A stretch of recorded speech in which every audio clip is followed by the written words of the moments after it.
முன்னாள் முதலமைச்சரான திரு ஓ பன்னீர்செல்வம் என்கிட்ட பேசியிருந்தா பிரதமர் திரு நரேந்திர மோடியை நிச்சயமா நான் பார்க்க வச்சிருப்பேன் அப்படின்னு சமீபத்துல தமிழ்நாடு பாஜக தலைவரான திரு நயினார் நாகேந்திரன் தெரிவிக்க, ஏங்க எத்தனை முறைங்க தொடர்பு கொள்வது, பாருங்க கிட்டத்தட்ட 6 முறைக்கு மேல அவருக்கு நான் பேசியிருக்கேன், எஸ்எம்எஸ் அனுப்பியிருக்கேன், நோ ரெஸ்பான்ஸ் அப்படின்னு பதிலடியாக போட்டு தாக்கி பேசியிருக்காரு ஓபிஎஸ். இதை ஒட்டி 2 தரப்புக்கு இடையில ஒரு பெரிய யுத்தமே நடந்திருக்கு. இதுல ஓபிஎஸ் அவங்களுடைய டீமை பொறுத்த வரைக்கும் கூட்டணிக்குள்ளார ஓபிஎஸ் இருக்கக்கூடாது அப்படின்னு நினைச்சு காய் நகர்த்திட்டு இருந்தவரு நயினார் நாகேந்திரன் தான்.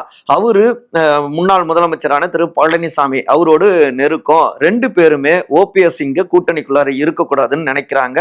முக்கியமா பார்த்தோம்னா திரு அண்ணாமலை அவரை பொறுத்த வரைக்கும் ஓபிஎஸ் அவரோடு நெருக்கம். அவருக்கும் செக் வைக்கணும் அப்படிங்கிறதுக்காகவும் இந்த 2 பேரு காய் நகர்த்திட்டு இருந்திருக்காங்க. முக்கியமா பார்த்தோம்னா முக்குளத்தோர் சமூகத்துடைய முகமாக தான் இருக்கணும், ஓபிஎஸ் இருந்தா அந்த வாக்குகளை அந்த இமேஜை அறுவடை செய்ய முடியாது அப்படின்னு கணக்கு போட்டுதான் நயினார் நாகேந்திரன் இப்படி வேணும்னே சீண்டி இருக்காரோ, வெளியில பேசுறப்ப ரொம்ப நெருக்கமாகவும் பேசிக்கிட்டு உள்ளுக்குள்ளார தம்முடைய அரசியல் எதிர்காலத்துக்கே வேட்டு வைக்கிற மாதிரி செயல்பட்டுக்கிட்டு இருக்காரோ அப்படின்னு ஓபிஎஸ் டீம் டவுட்டு. அதை ஒட்டி தான் இப்போ ஓப்பனாகவே அட்டாக் பண்ணி பேசிட்டு இருக்காங்க அப்படிங்கிறாங்க அவருடைய டீம்ல இருக்கின்ற முக்கியமானவர்கள்.